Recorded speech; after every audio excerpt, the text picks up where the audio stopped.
उस सन्यासी ने कहा कि देखो चिड़िया, जहां तक मेरा ज्ञान है मैं तुम्हारे पूर्व जन्मों के बारे में तो बता सकता हूँ, परंतु तुम्हारे भविष्य के बारे में नहीं बता सकता।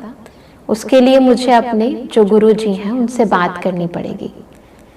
तो चिड़िया ने कहा कि आप प्लीज कृपा करो मुझ पर और उन गुरु जी से पूछकर मुझे बताओ कि कब तक चलेगा ये सब कुछ। तो सन्यासी को भी उस पर बहुत रहम आया।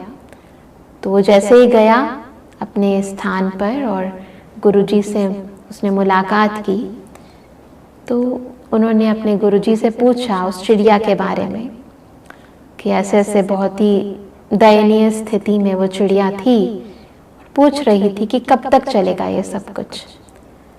तो सन्यासी जी के जो गुरु जी थे उन्होंने अपनी सिद्धियों के द्वारा थोड़ी देर मौन रखकर उन्हें बताया कि देखो ये जो चिड़िया है इसकी दुर्दशा अभी इतनी जल्दी ठीक नहीं होने वाली, कम से कम 7 जन्म तो ऐसे ही रहने वाली है। तो सन्यासी को बड़ा रहम आया। उसने कहा कि गुरुजी ये तो बहुत खराब है, बेचारी चिड़िया 7 जन्मों तक ऐसे ही रहेगी, उसको मैं बताऊंगा तो वो तो और ही हताश हो जाएगी। तो आप मुझे कोई उपाय बताइए जिसके तरीके से मैं उसको ठीक कर सकूं या वो अपनी दशा को बेहतर कर सके, कोई तो उपाय होगा। तो गुरुजी थोड़ी देर बैठे, उन्होंने ध्यान लगाया और फिर उस सन्यासी के कान में एक मंत्र बोला और कहा कि उस चिड़िया को कहना कि ये मंत्र आप दोहराओ। तो सन्यासी ने कहा बहुत अच्छा। सन्यासी गए वहां पर और चिड़िया से मिले और चिड़िया को वो मंत्र बताया। वो मंत्र क्या था? धन्यवाद करना, शुक्रिया करना, इस संसार के अंदर आपको जो कुछ मिला है उसका बारंबार शुक्रिया करना। चिड़िया ने मंत्र तो सुन लिया, परंतु वो दिल से भी तो निकलना चाहिए ना, है ना। अब दिल से नहीं निकलेगा तो कैसे बात बनेगी। तो उसने सुन तो लिया परंतु इतनी सहज उसे स्वीकार नहीं किया।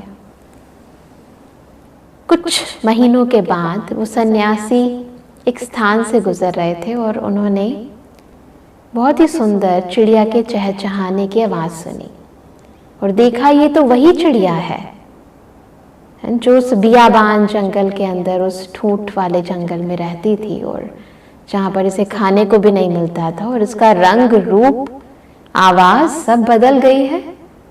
ये तो बहुत ही खुश नजर आ रही है। उसने चिड़िया के पास जाकर उससे पूछा कि क्या हुआ, तुम्हारा तो कायाकल्प हो गई है। चिड़िया मुस्कुराई और कहा ये आपके मंत्र का ही तो कमाल है। कहते ऐसे कैसे कमाल है?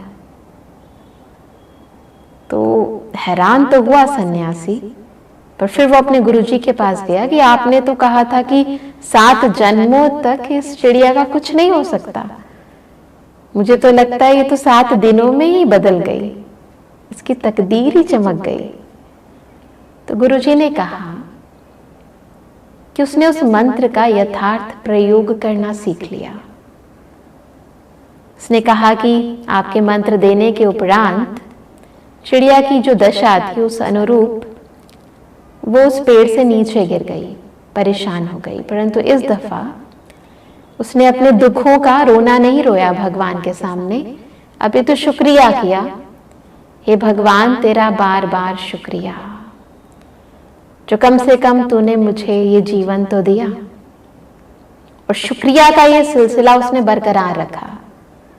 उसे जीवन के अंदर जो कुछ मिला, जो हवा मिली, जो पानी मिला, जो कुछ भी रूखा सूखा दाना मिला, जैसा भी शरीर मिला, उसने हर एक चीज का शुक्राना करना शुरू कर दिया। धन्यवाद तेरा, बारंबार धन्यवाद हे भगवान। और बस वो सकारात्मक ऊर्जा उसके तन को, उसके मन को, उसके जीवन की हर प्राप्ति को फिर से लाने में, रिजुवनेट करने में उसके लिए एक सहारा बन गई। और उसने अपने ही शुद्ध संकल्पों से, है ना, ग्रैटिट्यूड का एटीट्यूड बनाने से, है ना, जीवन को एक सकारात्मक दृष्टिकोण से देखने से उसने अपने जीवन को एक नया रूप दे दिया। उसके वो जो पाप थे वो कट गए। नहीं तो वो अपने पाप कर्म बढ़ाती जा रही थी, बार बार भगवान को कोस कोस कर, किस्मत को कोस कोस कर, प्रकृति को कोस कोस कर। ऐसा होता है चिड़िया की तरह? कहीं हम भी तो ऐसा नहीं कर रहे। चेक करें अपनी लाइफ के अंदर, हम सारे दिन में कितनी बार जो कुछ हमें मिला है ना, उसका शुक्रिया करते हैं, और जो चीज़ हमें नहीं मिली उसकी कंप्लेंट करते हैं। क्योंकि शिकायतों की तो इंसान की बुद्धि में कतार है। इंसान की एटीट्यूड जो है ना, हमारा देखने का दृष्टिकोण जो है वो ऐसा ही हो गया है कि हमें जो पॉजिटिव चीज़ है वो कम नज़र आती है, परंतु वो जो दोष दृष्टि है वो ज़्यादा नज़र आती है। एक बार किसी ने किसी सन्यासी से पूछा, बहुत सुंदर प्रश्न, उसने कहा कि दिया तले अंधेरा और चांद में दाग क्यों होता है? दिया तले अंधेरा और चांद में दाग क्यों होता है? तो सन्यासी जी मुस्कुराए और उन्होंने बहुत ही खूबसूरत उत्तर दिया। उन्होंने कहा कि तुम्हें दीपक की रोशनी और चंद्रमा का प्रकाश नजर नहीं आता है क्या? इंसान की ये फितरत हो गई है, जो है वो नजर नहीं आता, और जो नहीं है बस उसी तरफ नजर रह कर जाती है। जाती है कि नहीं? जाती है कि नहीं? देखो लाइफ के अंदर आपको क्या क्या मिला है, कभी काउंट किया उन चीजों को? एक बार ही काउंट करके देखो, है ना। कई बार हमें यही नहीं पता होता कि हमें क्या क्या मिला है, क्योंकि सोचते ही नहीं ना कभी। दूसरे को देखकर जब अपनी तुलना करते हैं ना, कंपैरिजन करते हैं, तो फिर दिखता है कि हाँ उसके पास ये है और मेरे पास ये नहीं है। ये है फितरत, एक दूसरे के साथ कंपीट करने की, कंपेयर करने की। और जो मिला है उसका क्या? उसकी कोई वैल्यू नहीं है। उन संबंधों की, इस देह की कोई वैल्यू नहीं है। सबसे पहले हम इस देह की वैल्यू करना सीखते हैं, क्योंकि भगवान ने सबसे पहले तो हमें इन पंच तत्वों की बनी हुई देह प्रदान करी, और इस देह की वैल्यू, है ना, कई बार हम बिल्कुल नहीं करते। उनको होती है इसकी वैल्यू जिनके पास इस बॉडी का कोई ऑर्गन होता नहीं है, या फिर किसी एक्सीडेंट के कारण, किसी दुर्घटना के कारण कट जाता है, महरूम हो जाते हैं उस ऑर्गन से। तब पता चलता है कि वो जब थी तो हमने उसका यूज किया, मिसयूज किया। हम इस देह का कभी शुक्रिया नहीं अदा करते, है ना। इनफैक्ट कई बारी इग्नोर करते हैं, है ना। हम स्थूल प्राप्तियों को देखकर सोचते हैं कि भगवान ने हमें दिया ही क्या है, उसको तो ये दिया है, उसको तो वो दिया है, हमें तो कुछ भी नहीं दिया। अरे इतना सुंदर शरीर दिया है, कईयों को तो शरीर भी नहीं मिला। कभी वैल्यू करी इसकी? करी इसकी? इसको धन्यवाद दिया? नहीं दिया ना। तो चलो आज देते हैं, देकर देखें। आपको एक होता है देह के आकर्षण में आना, परंतु आपको अपनी देह के प्रति खुद ही सम्मान का भाव उत्पन्न होने लगेगा। ईश्वर का तो शुक्रिया है कि उसने हमें ये बॉडी दी, परंतु आज हम इन पंच तत्वों से बने हुए इस शरीर के एक एक ऑर्गन का शुक्रिया करते हैं। आप देखेंगे कि ये जो पॉजिटिव वाइब्रेशन जो आप ऑर्गन्स के प्रति क्रिएट करते हो ना, क्योंकि प्रकृति भी तो रिस्पॉन्ड करती है ना, करती है ना। कभी किसी पौधे के ऊपर एक्सपेरिमेंट करके देखा है ना? करके देखना, उसके प्रति अच्छी भावना उत्पन्न करना, उसको देखकर पॉजिटिव थॉट्स क्रिएट करना कि आप बहुत सुंदर हो, आप बहुत खिले हुए हो, गुलाब को देखकर करना, पत्तियों को देखकर करना, आप कितने खूबसूरत हो, कहकर तो देखो। आप सोचो अगर आपको कोई ऐसे कॉम्प्लीमेंट दे, आपको कितना अच्छा लगता है। तो प्रकृति भी रिस्पॉन्ड करती है। तो ये 5 एलिमेंट्स की बनी हुई प्रकृति, ये बॉडी रिस्पॉन्ड नहीं करेगी। अगर इसमें कोई डिफेक्ट भी होगा ना, वो ठीक होने लग जाएगा। अगर आपका कोई सिस्टम वीक है, हम क्या करते हैं, बॉडी का कोई सिस्टम वीक है, समझो डाइजेस्टिव सिस्टम वीक है, तो वीक है वीक है वीक है और ही श्रापित कर देते हैं। उल्टा करना चाहिए, स्ट्रांग है, बहुत अच्छा है, तुमने अब तक जो मुझे मदद की उसके लिए तुम्हारा बहुत शुक्रिया, तुम बहुत अच्छे हो। तो पहले वो अंदर भावनाएं उत्पन्न करें इसके प्रति, कि बिना भावना के शब्द जो है वो वीक होते हैं।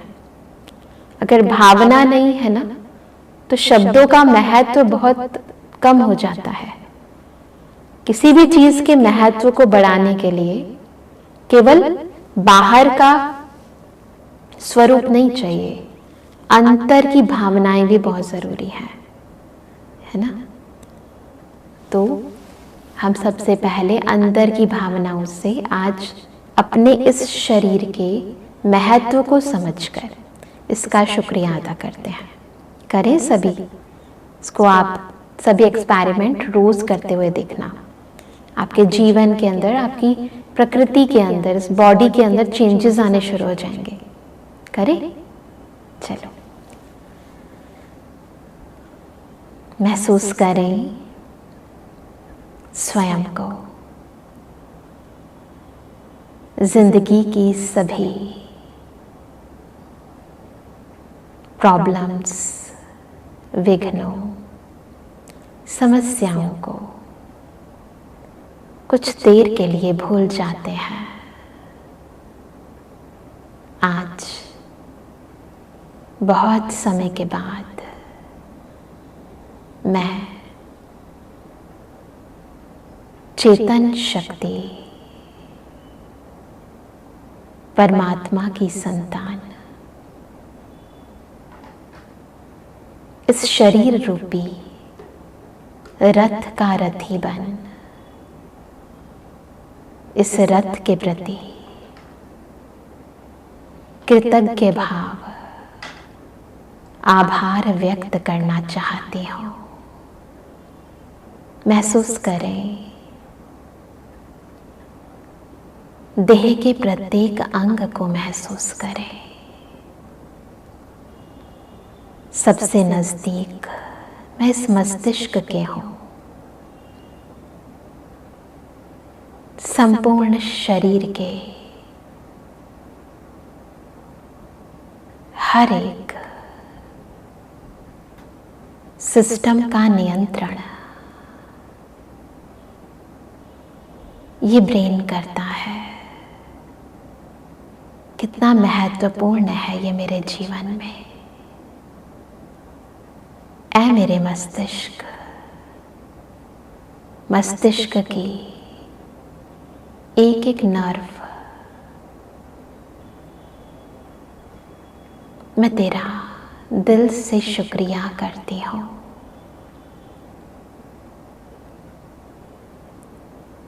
ये चेहरा जो इस दुनिया में मुझे पहचान देता है, मैं तेरा बारंबार शुक्रिया करती हूँ। इस चेहरे में भी ये आंखें जिससे मैं दुनिया को देखती हूँ, इन आंखों का मैं बहुत बहुत शुक्रिया करती हूँ।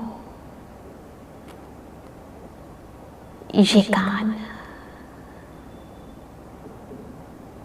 जिनसे मैं बाहर की आवाज़ों को सुनती हूँ। ऐ कानों, मैं तुम्हारा भी बहुत बहुत शुक्रिया करती हूँ। ये मुख जिससे मैं अपनी भावनाओं को व्यक्त करती हूँ, ऐ मुख, तेरा भी बहुत बहुत धन्यवाद, शुक्रिया। ऐ कंठ, तू ही तो मेरी आवाज को स्वर प्रदान करता है।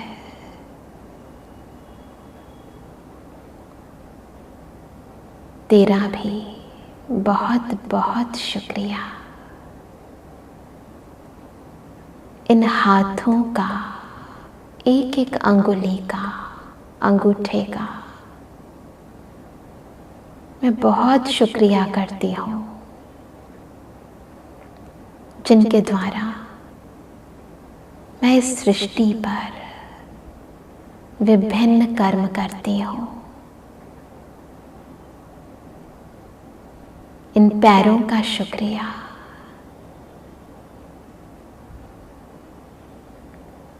पैरों के तलों का शुक्रिया,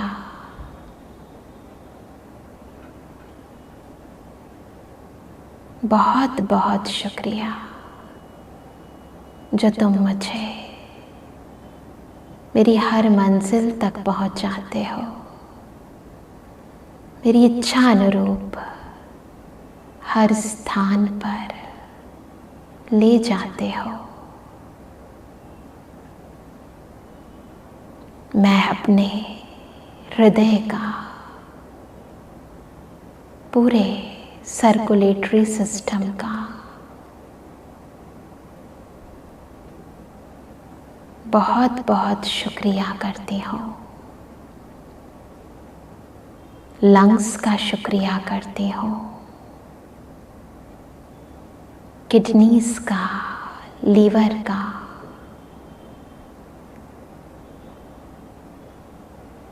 शरीर के हर छोटे बड़े सभी अंगों का जो मुझे भोजन को पचाने में, श्वास लेने में, रक्त के बहाव में मदद करते हैं। मैं देह के प्रत्येक अंग का तहे दिल से बहुत बहुत शुक्रिया अदा करती हूँ। ऐ देह, तूने मुझे जीवन के हर कदम में बहुत सहयोग दिया है और मैं जानती हूँ कि तू ये सहयोग सदा बरकरार रखेगी।